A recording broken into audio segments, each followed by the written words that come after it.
Humans aren't born out of laying around on their asses. We've been born out of conquering a world. We're the dominant species. We built all this. We're powerful, and we're beautiful, and we're ready to build the next level of civilization in God's plan. But you must stop bowing to those who want to make you a victim. You must become the victor. If you love God and you want to build a pro-human future, then you are an enemy of the New World Order and Satanism. They want us shut down because we have the Spirit. I'm jacked into the source. I know the secret, and I want to see you empowered. But you have to believe in yourself first. This is the truth, and everyone knows it.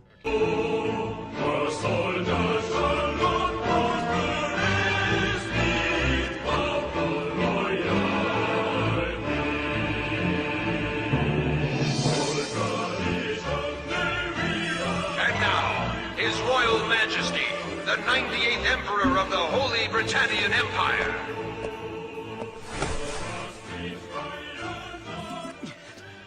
So, ladies and gentlemen, we're going to be talking about tariffs today because Kevin O'Leary went off on China, and it was an amazing, glorious segment on CNN of all places. The other panelists were aghast.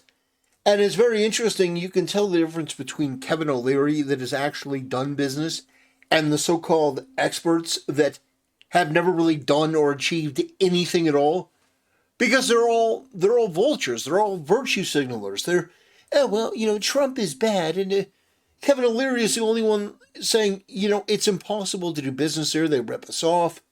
We can't do anything in their courts. They copyright infringe and then sell it back to the states for, pennies on the dollar. It's a pretty terrible, egregious problem. And he brings up the point that nobody has gone toe-to-toe with China before. So I want to watch some of this. Kevin O'Leary does what I think is an amazing job articulating this. And his take is that 125% isn't enough. Well, good news for him. It's up to 145 as of today. China, 125%. Yeah, this guy, he thinks actually 125% is too low. He's thinking about somewhere around 400. Yeah. What happens if we go into a full-scale trade war? Look, it's really ugly. This president won the election based on reducing costs, but he's enacted the largest tax increase we've seen in over 50 years. So this bug-eyed, creepy weirdo has no idea why people voted for Trump. People didn't just vote for Trump to lower prices. They voted for Trump so that he would take a machete to the system.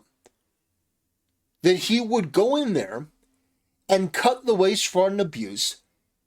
That he would go in there and he would find the people that have been corrupting the system, selling us out, and actually do something for the American people. And that's exactly what he did. He also talked about tariffs over and over, vociferously. I don't think this bug-eyed creep has any idea why people voted for Trump, because he is a politically captured ideologue, and he's a freak. And you know who's going to pay the price? Americans shopping at Walmart, Americans shopping at Costco. We don't know the purpose of these tariffs. The only thing we do know is he's planning on taking... People don't know the purpose of the tariffs. They're obviously to negotiate better trade deals. How do you not know the purpose of them? He said the purpose. Everybody, how? Because he's being intentionally obtuse. I mean, I know this guy is probably an idiot, but I think that he knows perfectly well. It's just that he has an agenda. He has a script. Trump bad. Orange man bad. So we can't really understand why Trump is doing this. It's like MSNBC the other day. Is there anything positive about Trump's tariffs? Well, no, we can't find anything positive. These people are liars. They're freaks.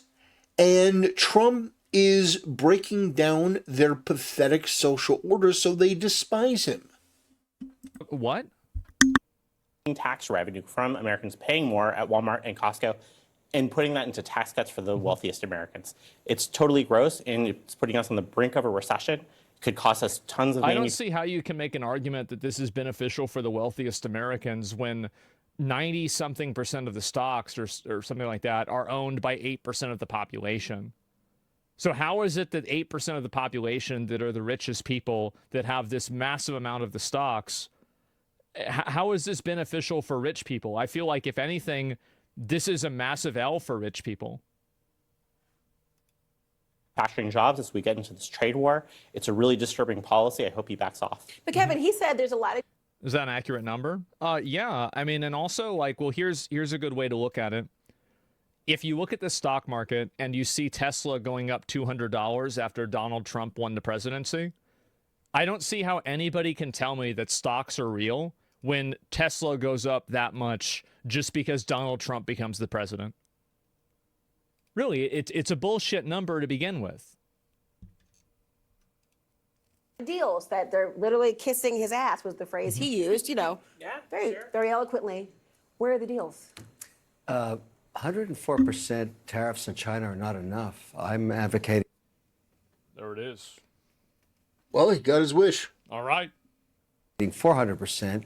I do business with 400. China. They don't play by the rules. They've been in the WTO for decades. They have never World Trade Organization. abided by any of the rules they agreed to when they came in for decades. Yeah, what the fuck? Like, why are you going to play against somebody who's map hacking? Why are you going to play against somebody who's aimbotting? If these people are going into, if they're going into the negotiation and they're just breaking the rules, then what the fuck are you going to do? They cheat, they steal IP. I can't litigate in their courts. They take That's another thing. Yeah, exactly. See, is there people have no recourse in order to do anything when they get taken advantage of by China? You can't trust them? Yeah, I mean that's it, right? I mean, like, what? It's obvious. Rich people have known about the tariffs before anyone was still at the top. When prices dips, they bought more. Now prices increase and they're richer.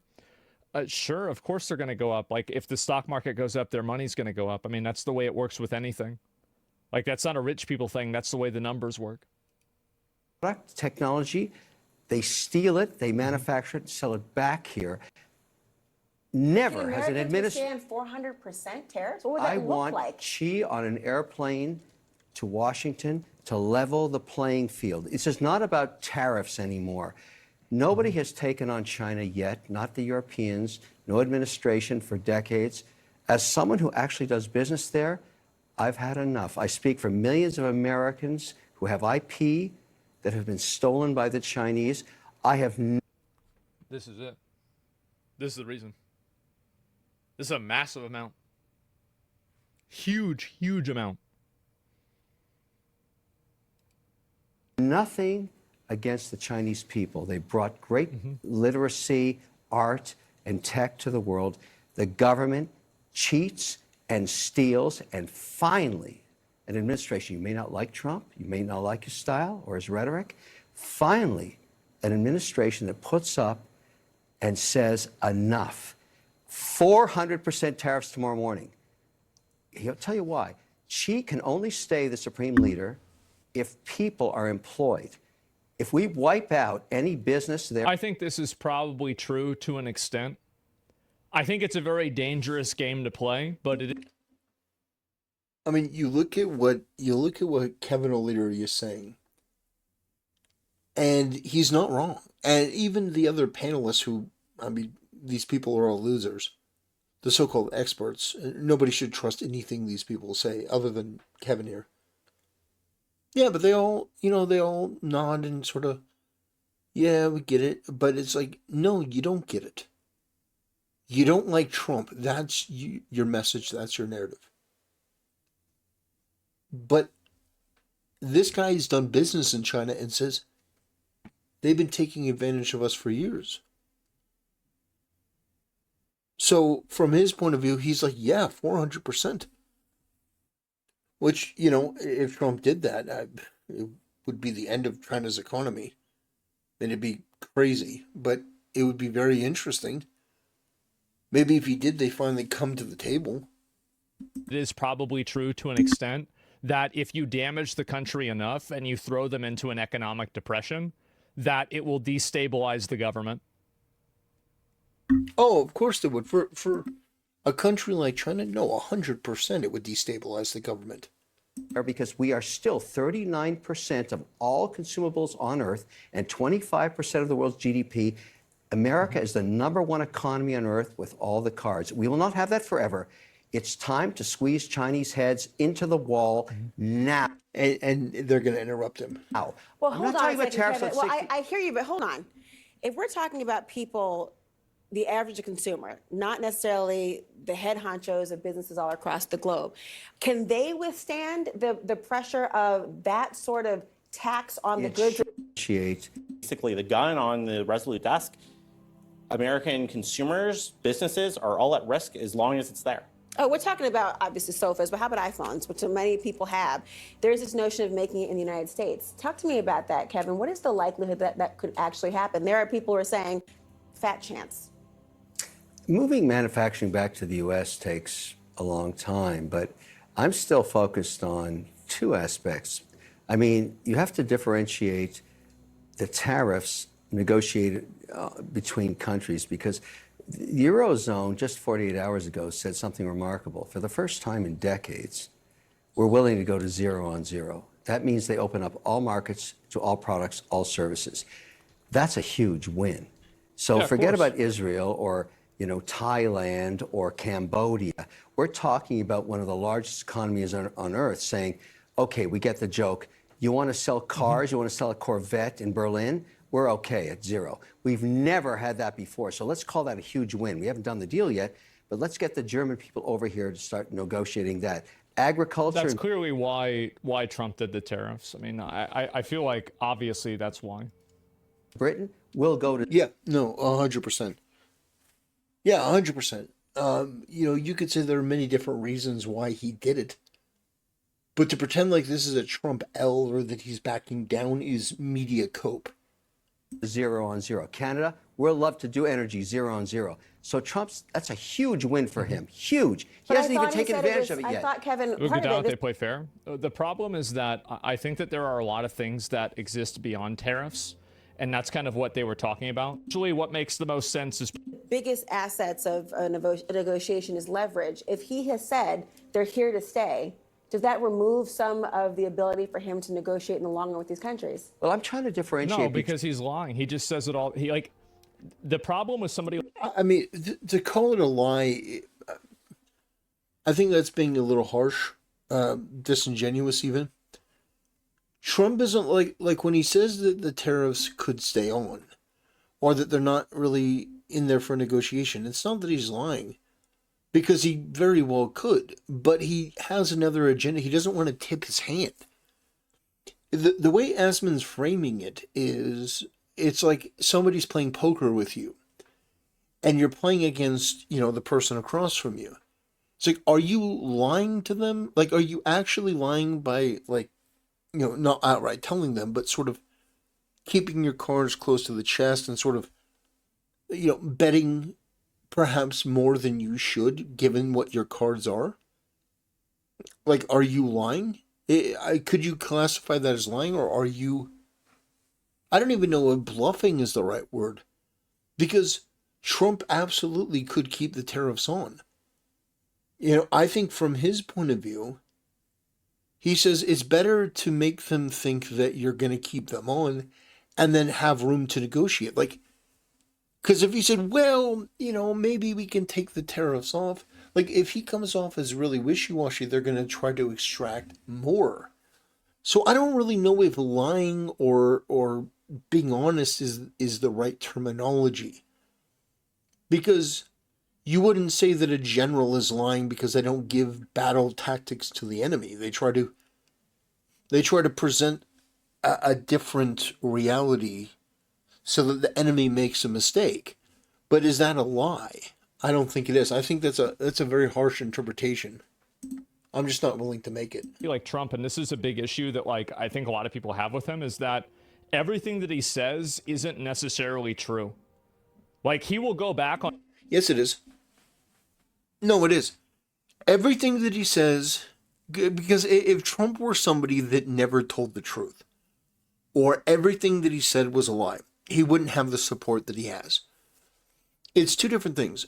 Everything Trump says is true from a certain point of view. No, everything Trump says is true from a certain point of view. And Trump is one of the most honest politicians we've ever had. Like Trump has said things that people scratch their head and like, wait, you're not supposed to say that. He says that all the time. Trump is one of the most honest politicians. There is no filter with Trump, which is why a lot of people like him, is because he's, some people argue he's too honest. He's too honest. He'll tell people what he really thinks. On pretty much anything he says if he feels like it will be advantageous for him to do so. Like, for better or for worse. You don't see a bigger picture behind it? Yeah, I think that's definitely what's happening, is that people need and then just leave them on the countries indefinitely. Like, I didn't think that was what was going to happen. And it seems like that's not what's happening. Yeah, no, I agree with him. I do agree with that.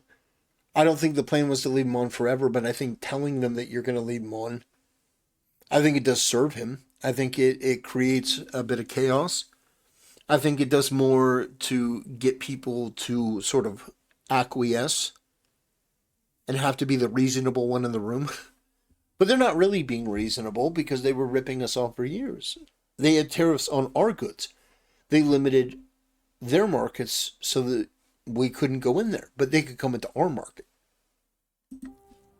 Between the trade non-parity, for an example, you talk about Thailand. I have a company that makes greeting cards. Hewlett-Packard laser cutters making greeting cards in Thailand because labor is cheap, and we FedEx them every day here. They only have an economy of 35 billion, and the deficit is 200 billion. That country will never have trade parity with us. It's too small. But we can go to zero tariffs with them. And I'm telling you, there's a difference between getting everybody at 0 on 0, which is free trade basically, which for Trump would be a huge win. That call 48 hours ago when the Eurozone said, okay, uncle, we'll go to 0, take that win. It's a huge win. Now, getting trade deficits settled, that's going to take decades because we are the largest economy on earth by a factor of 2.5 times. We're always going to have deficits. Well, it's also like really important to keep in mind that like the third and fourth economy is like vastly right. No, he's correct. But yeah, Dennis O'Leary is great. He's such a contrast to Mark Cuban, who's such a cuck. But anyway, ladies and gentlemen, the tariffs are currently 145% on China. Who knows if they'll go up, if China will continue to just not be able to negotiate through this. They're going to double down. Well, congratulations. They go with Canada for country run by the biggest retards. Anyway, ladies and gentlemen, that'll do it. Thanks for watching. See you next time.